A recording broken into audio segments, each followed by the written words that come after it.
Okay, so I'd like to talk about the linear wave equation, the linear quasi-periodic wave equation, and the property of reducibility and almost reducibility. I like to say that this is a part of a joint project with Benoit Grubert and Sergei Kuksin, where we try to better understand the KM theory for nonlinear wave equation. And it turns out that to understand that, we need to understand better linear systems, linear wave equations. So let me start by discussing the quasi-periodic wave equation, linear.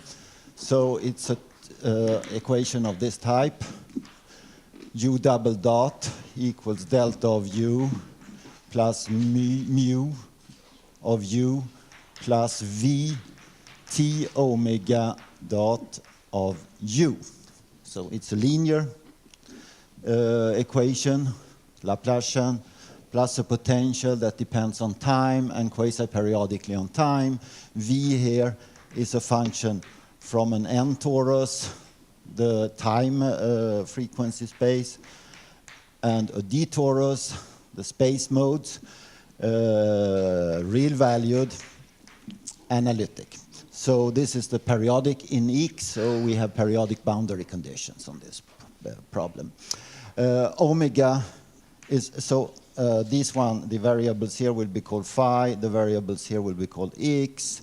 Omega is a vector in Rn, generally rationally independent, so this is a quasi-periodic potential in T, and mu is usually called the mass, and it's a scalar, which I will take strictly positive. Okay, so this is the equation. Now, V will be measured in a complex norm. So you look at the complex neighborhood of this torus, imaginary phi less than r, imaginary x less than r. You take the soup norm of it, and we are going to consider the case when this one is small. So this is the situation, and what we like to understand is the behavior of the solution of this equation for V quasi-periodic and small. This is the quasi-periodic wave equation. Now, if you introduce, as you usually do, V as a function of U dot, as being U dot, then you can write it as a first-order system, which has the following form. Lambda square U plus, I think, V times U. I guess I have a I always mix up the signs. So I have a minus sign here, looks like that. And lambda in this case should be square root of minus Laplacian plus mu. This is a Hamiltonian system. And I would write it by introducing new coordinates. I will write it in a rather more symmetric form. So what you do is that you introduce psi to be 1 over square root of 2, lambda 1/2 u minus I, lambda minus 1/2 of v, and eta to be the complex conjugate of this.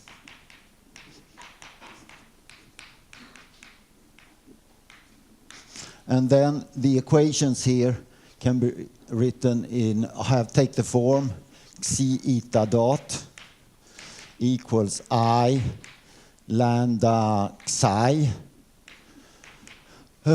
minus 2 times lambda inverse to the 1/2 acting on V times lambda inverse to the 1/2 psi plus eta. And the eta part is the diagonal one coming from the Laplacian, and then it's precisely the same thing. So this is the wave equation written in this coordinates. I will call it 1. Okay. So let me explain to you, you know that I guess, but let me tell you anyhow that this is a Hamiltonian system. Indeed, Hamiltonian system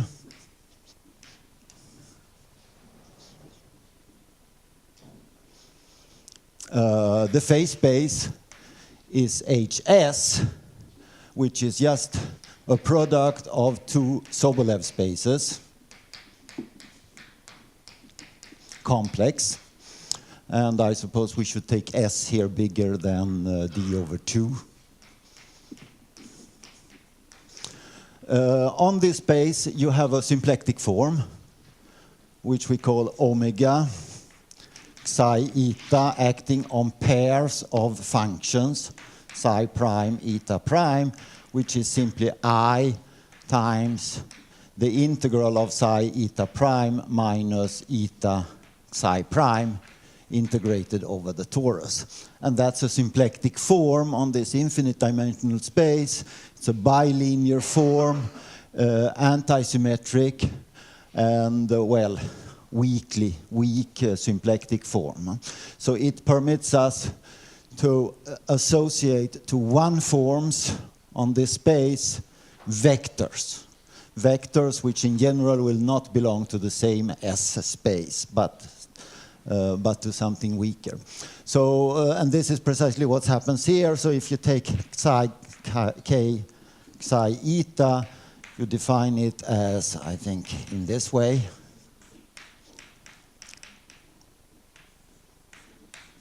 Maybe a minus, maybe a plus. Lambda inverse, lambda minus 1/2 acting on V times lambda minus 1/2 psi plus eta.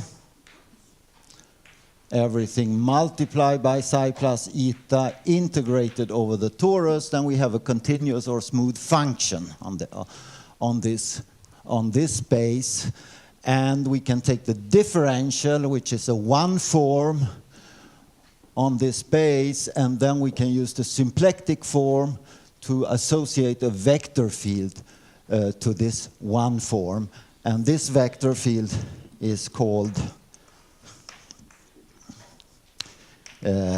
xk of psi eta, and it depends also on time because time sits in here. And if you do the computation of these, then you will see that this is precisely the system I have written up here. So this is a Hamiltonian system for this symplectic form associated to this Hamiltonian function.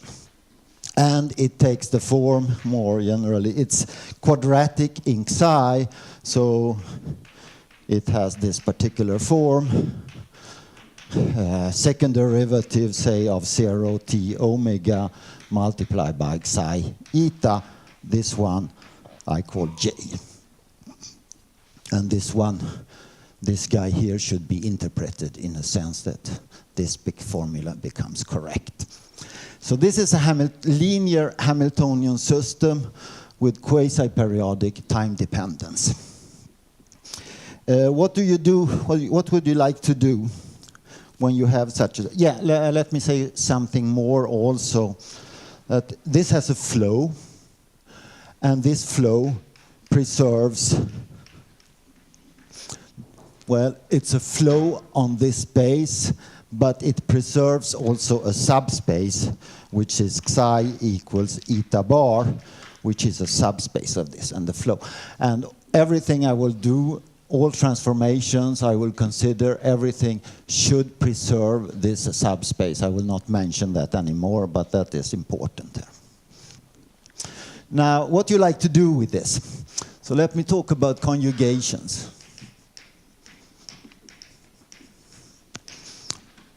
If you have a system, or say two systems of this form, zeta dot equal j e times omega times zeta, and you have a third one, zeta dot equals g b t omega times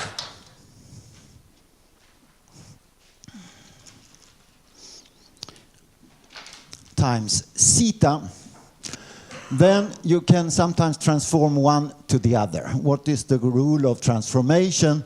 Well, take a mapping from T into the space of bounded linear operators on our phase space. Let's say that it's continuous, or let's say that it's smooth, analytic. You assume that C of phi is bijective and symplectic. So it preserves this one form, this two form. Suppose you have that. Let me see what I want to say more. Yeah, that was everything. Then definition is that C conjugates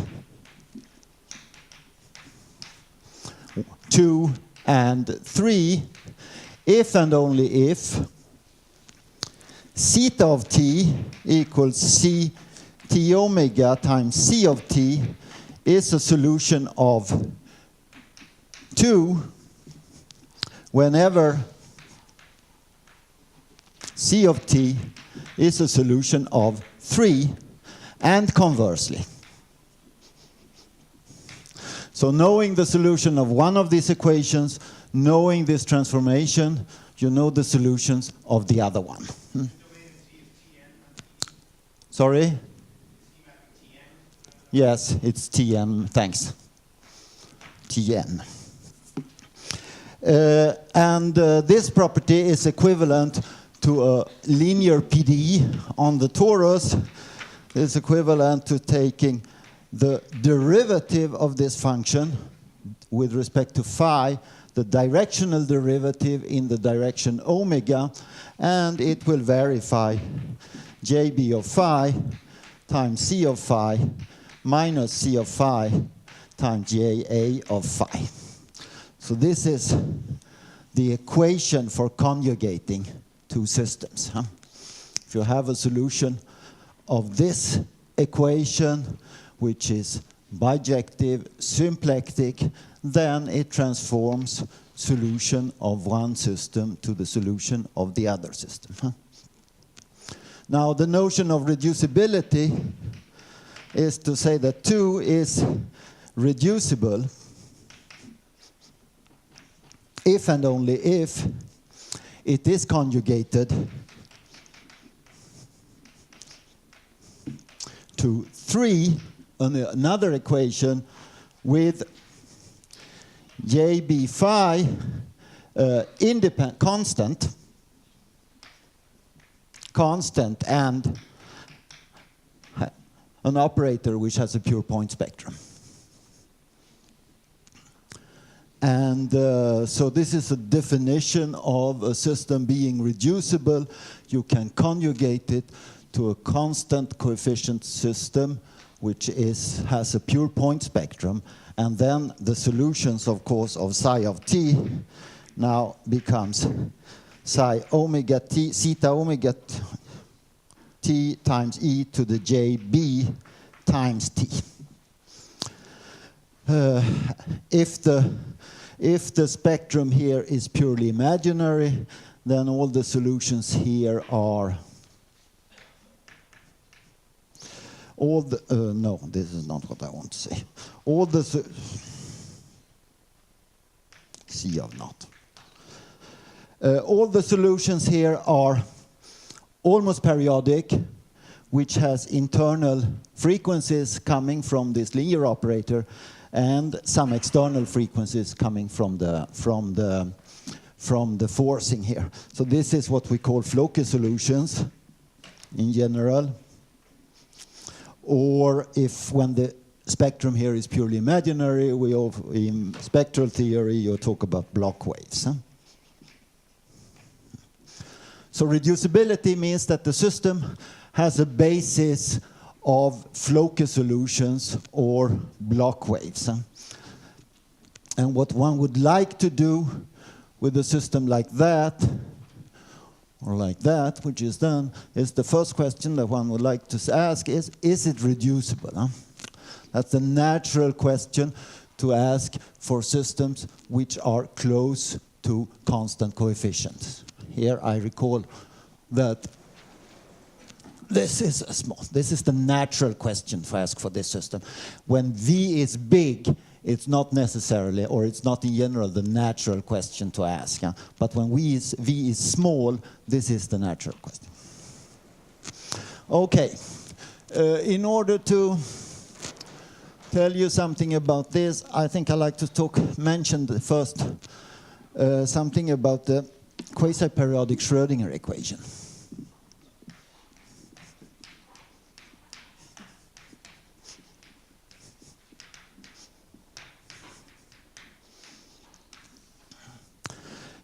So it's a linear equation of the following form: I times minus Laplacian of u, and then we have a potential time-dependent acting on u. Once again, we think about V being small, it's the same V as up here. You can write it in the same form like this. You introduce theta here as u and eta to be u bar, and then you get the system here, which is I times delta xeta, delta xi plus V of xi, and the second part is minus I lambda eta plus V of eta. So it is a system which has the same form here, but lambda here is minus Laplacian. So the quasi-periodic Schrödinger equation and the quasi-periodic wave equation basically looks somewhat similar, but which has definite differences here. The lambda here for the Schrödinger equation is not the same as the lambda for the wave equation. Here, the eigenvalues of this one is integers. The eigenvalues of that one is square root of integers. So this one, in this sense, is a nicer object. This one looks nicer than the one up there, but it is indeed less nice because this operator up there, the non-diagonal term, is in fact smoothing, which this is not. So this one is both, in one respect, this is easier because the V term is smoothing, which is not here. But on the other hand, it's more difficult because we have to handle eigenvalues, which are square roots of integers, while here we have integers. Okay, so let me tell you what we can prove, or what we have proven for the quasi-periodic Schrödinger equation. So this is a theorem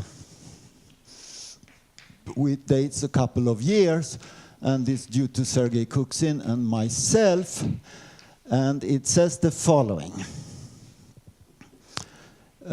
So there exists a small constant which depends only on r, positive, such that if V of r is smaller than epsilon r, vaguely, the potential is sufficiently small, then there exists a set U that depends on V. It's a subset of Rn. It's the set of good frequencies. It's a set of omegas, and it's a big set. So, for example, you can look at Lebesgue, take the unit disk for unit ball, for example, and look for the bad frequencies in the unit ball. This is a small set. Goes to 0 as the potential goes to 0.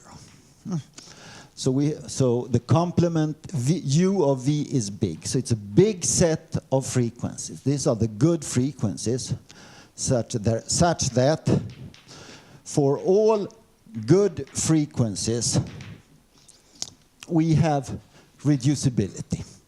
Indeed, there exists a C theta from Tn to bounded operators on HS, analytic say, C-phi bijective and symplectic, and moreover, C-phi is an operator which is close to the identity. It is bounded by some constant which depends only on S times the size of the potential.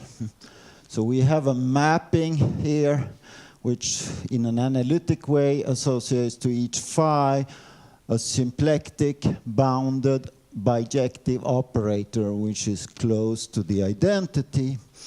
And this transformation conjugates,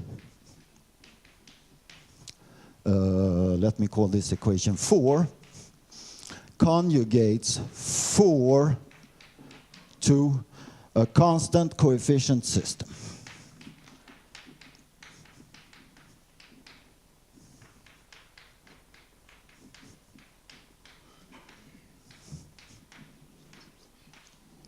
Where there is no time dependence. And what do we know about this constant coefficient system? Where Q is a bounded operator on the Sobolev space, which is Hermitian, and what we call block diagonal.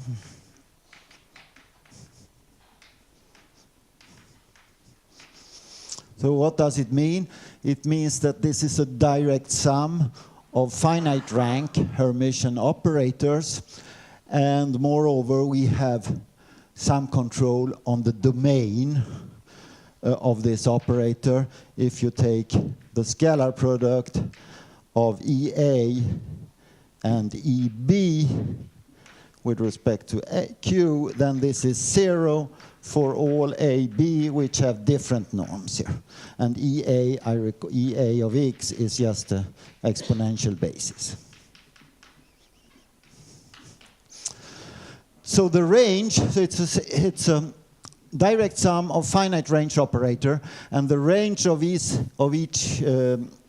finite part only lives over the circle. So in particular, this guy has finite rank. Well, it's a direct sum, and each part lives over the sphere. So you have some, not only you know that it has a pure point spectrum, but you also know something about the images of the different components of this one. So this is a statement. So in particular, this guy decomposes as a sum of finite rank operators, Hermitian, so they have real eigenvalues. So this one has purely imaginary eigenvalues. So we have a system which has a pure point spectrum with purely imaginary eigenvalues. And the conclusion of this is, of course, that the system 4 now, all the solution of the system 4 has quasi-periodic solutions, because this guy has quasi-periodic solution. This is the one here. What's the condition on A and B? On A and B. A and B different, yes. So this is what we have proven with Sergei about this system. So let me just tell you the conclusion, the consequence. So if you take omega in this set of good frequencies, you take UT, solution of the quasi-periodic Schrödinger equation with this particular frequency, frequency sits in here, then what we get is, first of all, UT is an almost periodic Floquet solution. And moreover, you can control its growth in the Sobolev norms, HS. it is bounded by 1 plus Cs V of R times U0 of S, yes. And we have a similar estimate from the below. And this is, of course, due to the fact that the transformation is close to the identity. So this is what we have proved for the quasi-periodic Schrödinger equation. Reducibility for a large set of frequencies. Should not expect that it's reducible for all frequencies, or not even for all Diophantine frequencies. This is, I think, don't know if I can do much better than this in this case.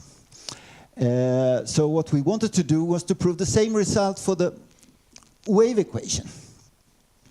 And it does not work.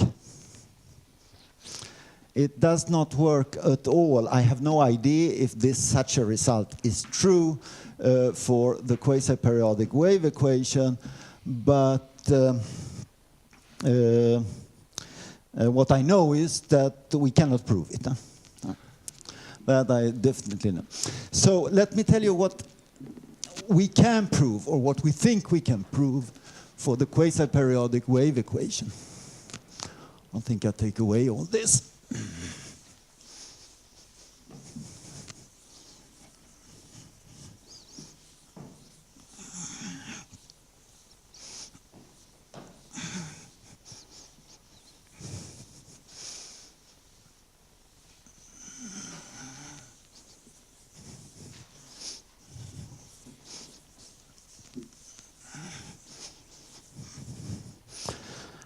So let me see what my time is.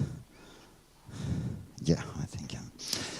So this is the third part. I will come back to quasi-periodic wave equation, and I will discuss something which we call almost reducibility.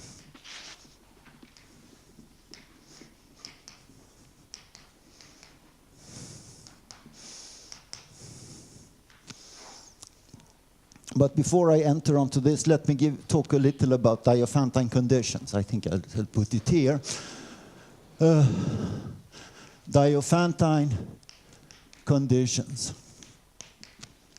So dc kappa 2 is just the usual Diophantine condition on vectors. So k omega is bounded from below by kappa k to the power 2 for all k integer vectors except 0, of course. So this is the usual Diophantine condition, and it's well known that when 2 is bigger than n minus 1, then this set approaches a full measure set when kappa goes to 0. So when 2 is bigger than n minus 1, k is sufficiently small, then this is a big measure set. So what we need is a condition, another Diophantine condition, which is polynomial. So I will call E bar, E1 up to En are n linearly independent vectors in CD. I will call K bar, underline, K1 up to Kn are n vectors, not necessarily linearly dependent, in Cn. I apologize for the double n that occurs here. As the dimension, this is fixed. This n, of course, varies in between 1 and d. And once you have this one, you can construct a matrix, which I call sigma e k omega.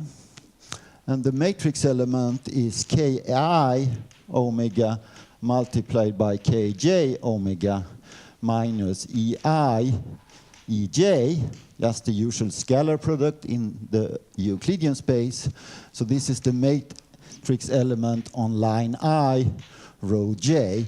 So what we have defined here is a symmetric n by n matrix.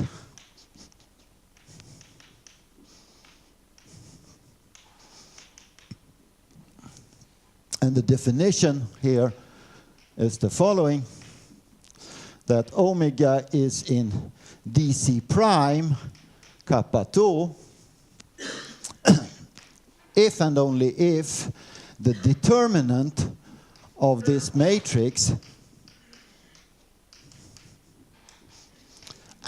is bounded away from 0 by some numerical condition kappa, and you divide by EI, EJ or something like that, EIKJ.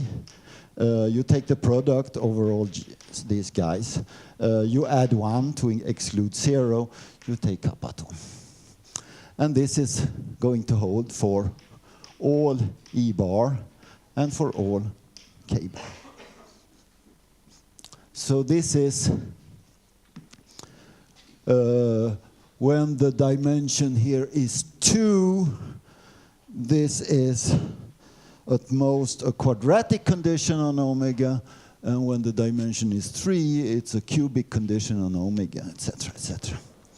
So let me just recall what it means. When n equals 1, then it just says that k omega square minus E norm square is bounded away from 0 by a factor which is k times E plus 1 to the power 2. Okay, so this is a Diophantine condition. Let me just give you some reference for this one. In fact, this has been used before. So this condition has been used or invented by Bourgain in his study of the nonlinear wave equation. What you can prove for this is that it is not void, and you can even give an estimate of it, which says that basically if tau is bigger than maximum of n and d square, then dc prime kappa 2 approaches a full measure set. When kappa goes to 0. So you take tau sufficiently big here, then you take kappa small, and then you know that there is a big set of omegas that verifies this condition. Okay. And these are Diophantine conditions that we need. Now let me formulate. Not really. I would have liked to formulate a theorem, but I shall formulate a theorem between citation marks. I mean, we are pretty convinced that this is true, but it's not really checked in or written out yet in all details. So one should be somewhat cautious in this subject. So I put this equation mark. So let me see what we believe we can prove. So what you do is that you assume omega to be Diophantine in the usual sense, and also Diophantine in this nonlinear sense given here.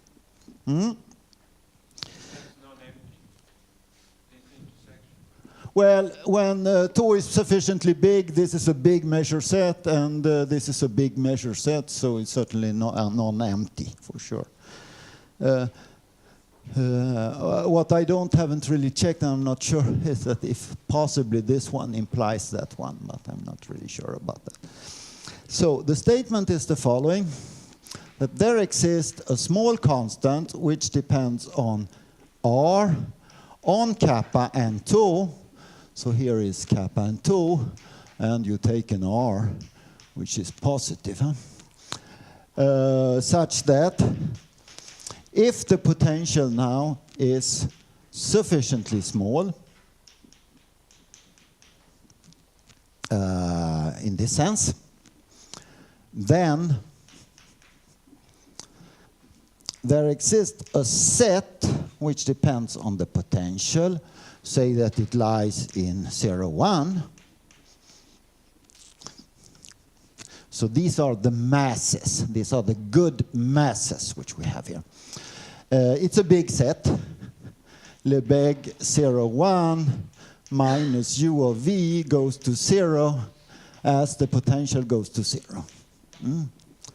Such that for all good masses, we have the following.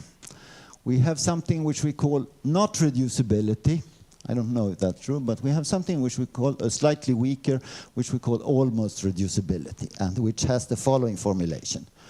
For all epsilon prime, however small, there exists a transformation C depending on epsilon prime, analytic in the angles, bounded operator, C phi is bijective and symplectic. It's not close to the identity. We don't claim that, but it's at least bounded. So C of phi in this norm, in this space, as well as its inverse,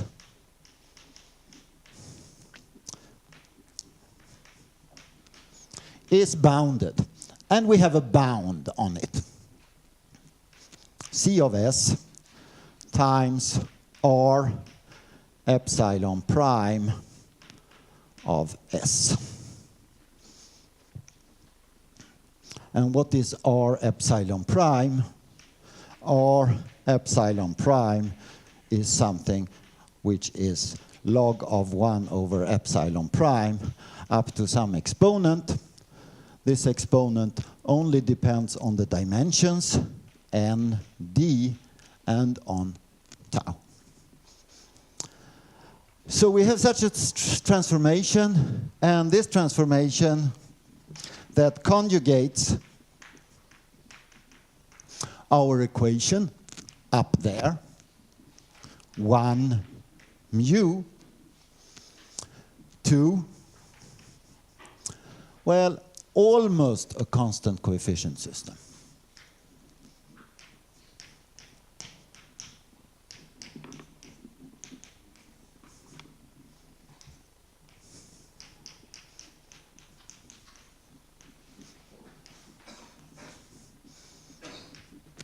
Plus an error,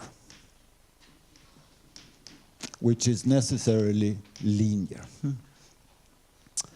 So what do we say? So we have conjugated it to something of constant coefficient plus an error. And what do we know about this? Well, Q, as before, is a bounded operator on Hs of Td. It is Hermitian and block diagonal.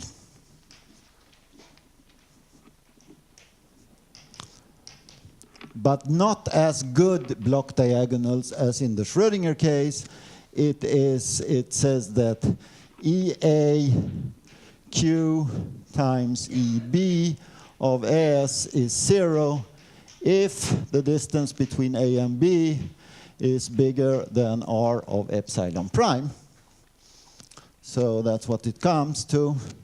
The blocks, the range here is uniformly bounded, and you know basically where the images lives.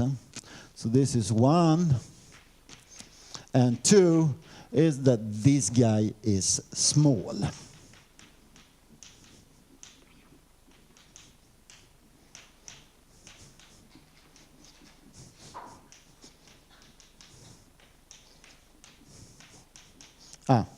epsilon prime.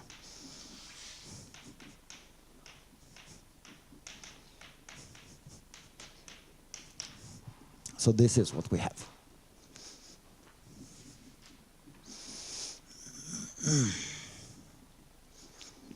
So this is what we call almost reducibility.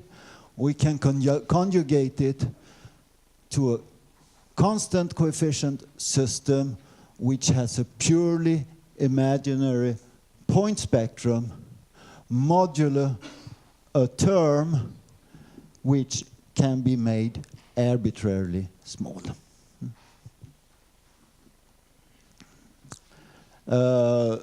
This statement, we have of course no chance of going to epsilon prime equals 0 here, because we have basically no control on these bad control on these transformations, so there is no chance to say that it converges to something when epsilon prime goes to 0. But this is what we can do. The main difference is that the blocks are a little bit bigger in the way.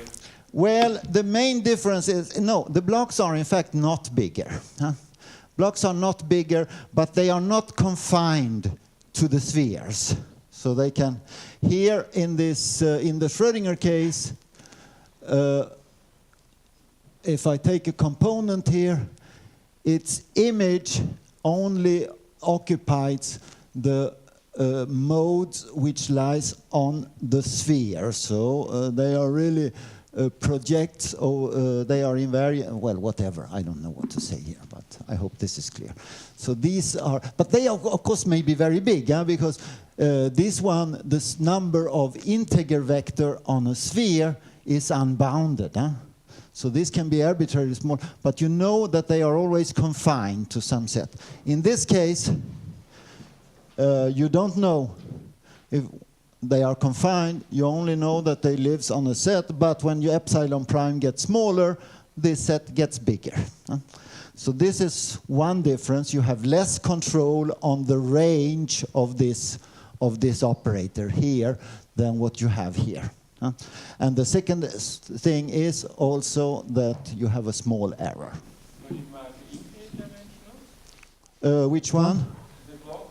No. It's block diagonal. So it's a direct sum of finite rank operators, and each rank operator lives over a small set of space modes of this type.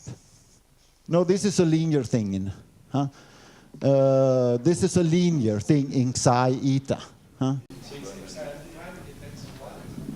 Epsilon.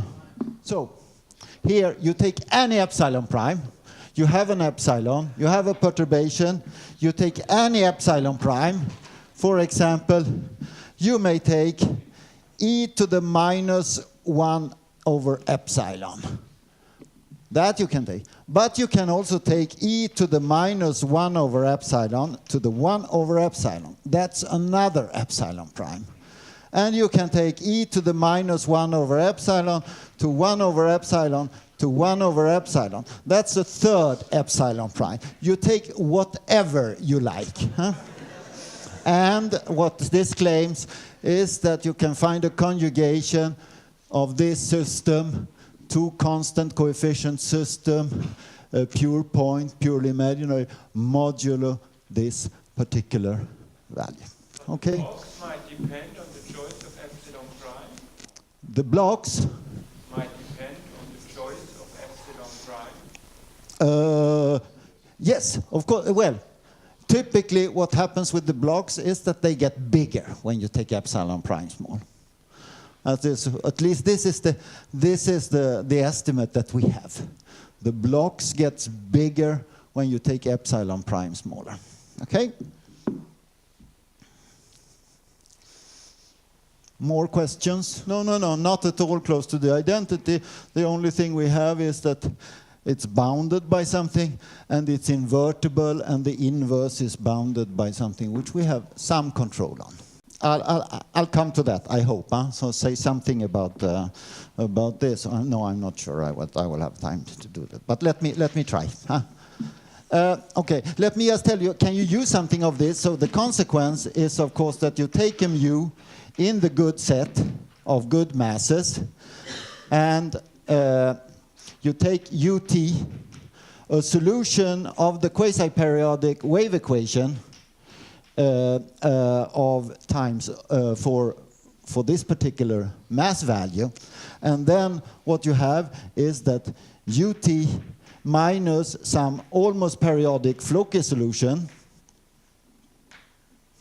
coming from this system in the S norm is bounded by r epsilon prime to some, I think, 2s, e to the t epsilon prime minus 1. And here I suppose I should add the initial value here. So you have some kind of control on this. Now, so the solution is, so to say, shadowed by almost periodic Floquet solutions. Now, this is not very much to say, because you can take any solution, any function, and you can shadow it by an almost periodic function as long as you like. But here we have some control on the these Floquet solutions, and the control comes from this one and from this guy here. And if you basically fix a t and you take epsilon to be 1 over t, then what you will get is some kind of growth condition on this of the following type. For, say, t bigger than 2. So this is something that you can dig out of this, that you have you can have relatively moderate growth of in higher Sobolev norms. Estimates like that was proved long time ago by Bourgain for the non-linear Schrödinger equation, for the linear quasi-periodic Schrödinger equation, and I don't know if this is a new result for the wave equation here. So you said that the almost periodic functions you define are solutions of the system? The almost periodic functions are solutions of that one multiplied by z. Yeah, these are the almost periodic solutions. So you take the solutions of this one, you have a small correction, you multiply by c, and what you get is this. Okay.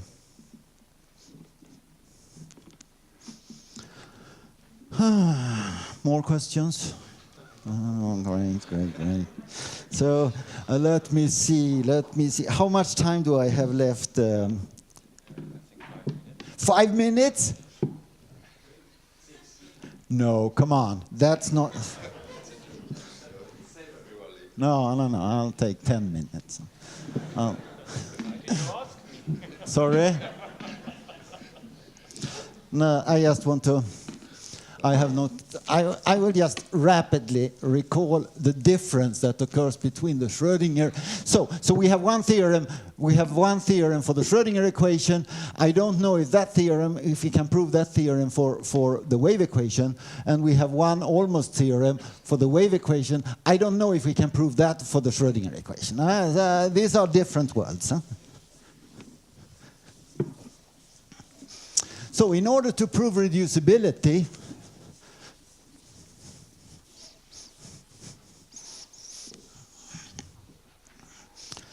I will just explain to you the difference here. In order to prove the reducibility is the following about the proof or the difficulty.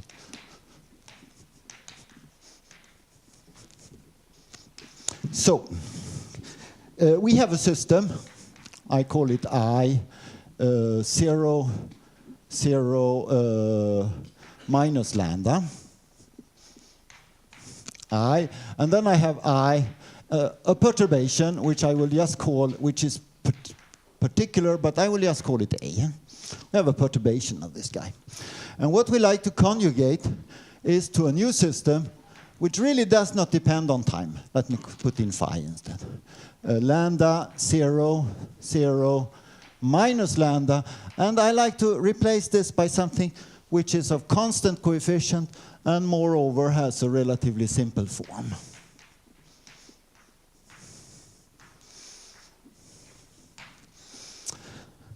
So what do we have to do? Well, we have to construct a transformation, C of phi, that verifies this linear partial differential equation. Well, it's not exactly linear, huh? Because here my C is unknown, but also my Q is unknown, my target is unknown here.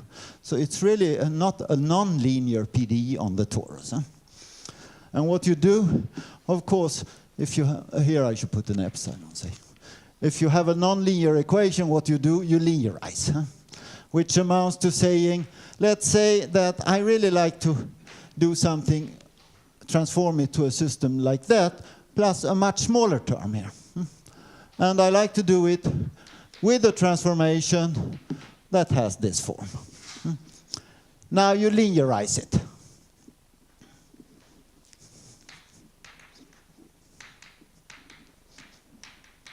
And you get the linear equation for x, which is dx of phi minus I lambda 0, 0 minus lambda times x of phi equals I a of phi coming from the perturbation, and then you have a small correction term, which is minus q I times q 0, 0 minus q bar. So this is the one I like to solve. It's an approximation of my original equation. It's an approximation mod O epsilon. So basically I like to solve this to the order of epsilon close. Now what you can do of this is that you can use some truncations here. Fourier coefficients. Our potential is analytic, so the Fourier coefficients decays exponentially, so you can truncate it to Fourier modes, which is bounded by this one, which is typically, say, something 1 over log epsilon. The space mode, because my potential is also analytic in x, then the space modes has an exponential decay, so you can truncate them as a minus b less than this. So you truncate this operator. It's not a finite one. These are finitely many, but these are infinitely many. But still you truncate it. Huh? And what you like to do when you have truncated is that you like to study the spectrum of this operator. Huh?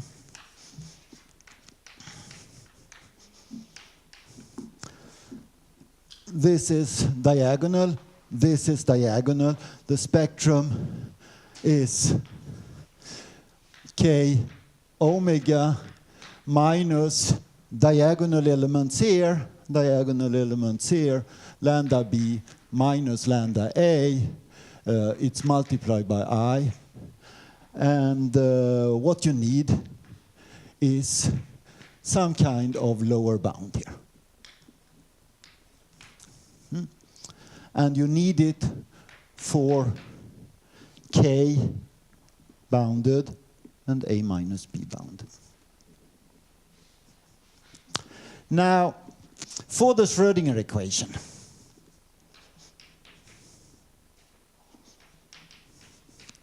lambda a is a square. A belongs to the lattice, so it is an integer. And this guy, what the kind of bound you need on this is b square minus a square, bounded from below, say, by square root of epsilon. Because if you have a bound from below here by square root of epsilon, then this is 1. X will be 1 over square root of epsilon, but epsilon of x will be small. So this is typically what you need. Condition like that. Now, this is, of course, not always true. It is violated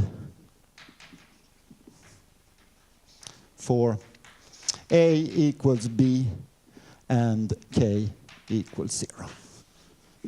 That's always violated for this one. Now, is it violated for other ones? And that's something which you can prove. But if you choose omega appropriately, it's violated only for this guy. This is easy to check, because this one is bounded by n. These are integers, and smaller than n, there are only n integers. So it's just finite condition, finitely many conditions. You tune omega for each condition to verify this, and that's fine. The problem is, of course, that you also have to verify this then for perturbations of these eigenvalues. And that, when you take the perturbations of this, then you get infinitely many conditions. And how can you tune omega to verify infinitely many conditions? Yeah, that's part of the proof of the theorem that you prove that, in fact, also violated only for A equals B and K equals 0, and that's part of the proof, and that's the main part of the proof of this theorem. So when you have this kind of condition, you can solve this equation, and the only point where you don't solve it is that there is a part when A equals B and K equals 0. You cannot solve, and then you take out the co-kernel. Before I stop, let me tell you what happens with the quasi-periodic wave equation here. Then lambda A is now A square plus mu. And what you need here is a lower bound on lambda B, so on B square plus mu minus A square plus mu, and it should be bounded by square root of epsilon divided by square root of A minus A and B. And this should also be for these values. Now, this looks much better because this is a much weaker condition due to the smoothing effect of the vector field. This is a much weaker condition here than this one, because we divide this by A and B. Of course, this is violated for A equals B and K equals 0. That's also. And now you hope that you can tune your omega to verify it for the other one. But this is not the case. It is always violated for some K different from 0.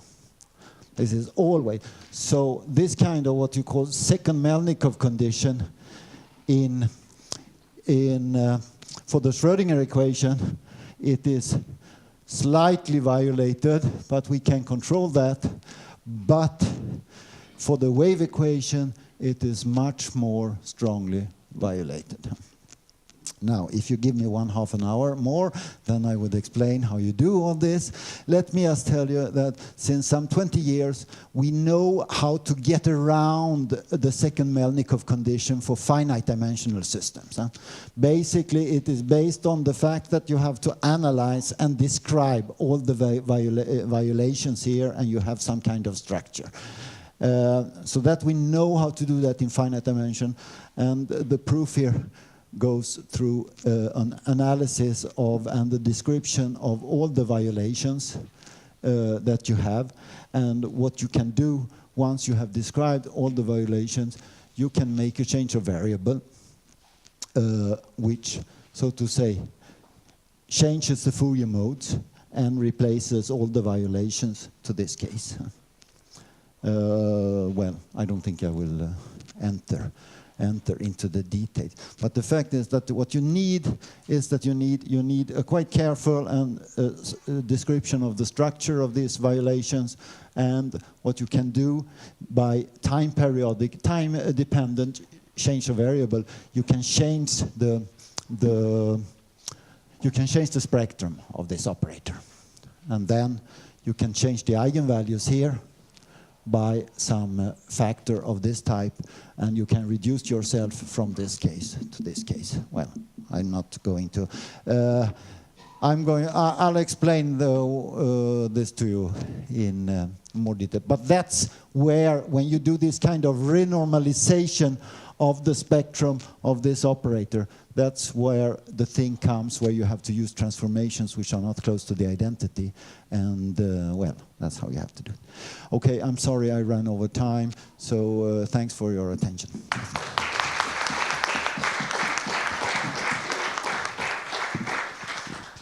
Okay, any more questions?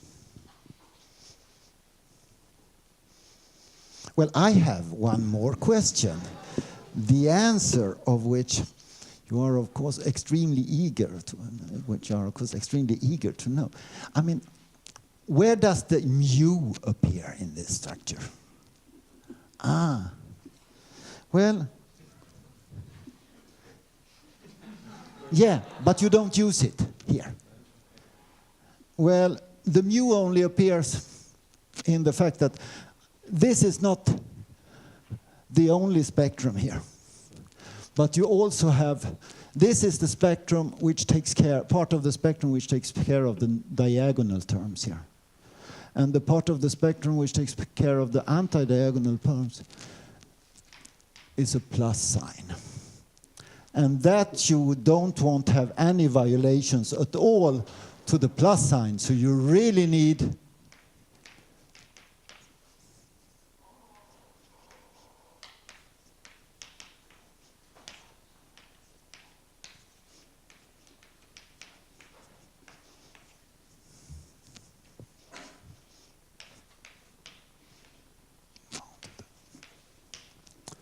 no exceptions, no violations. Because I really want to have 0 here. Huh? So you need this to have, now this is a finite condition because this guy is growing. Huh? But you have finitely many one, and that's where you use your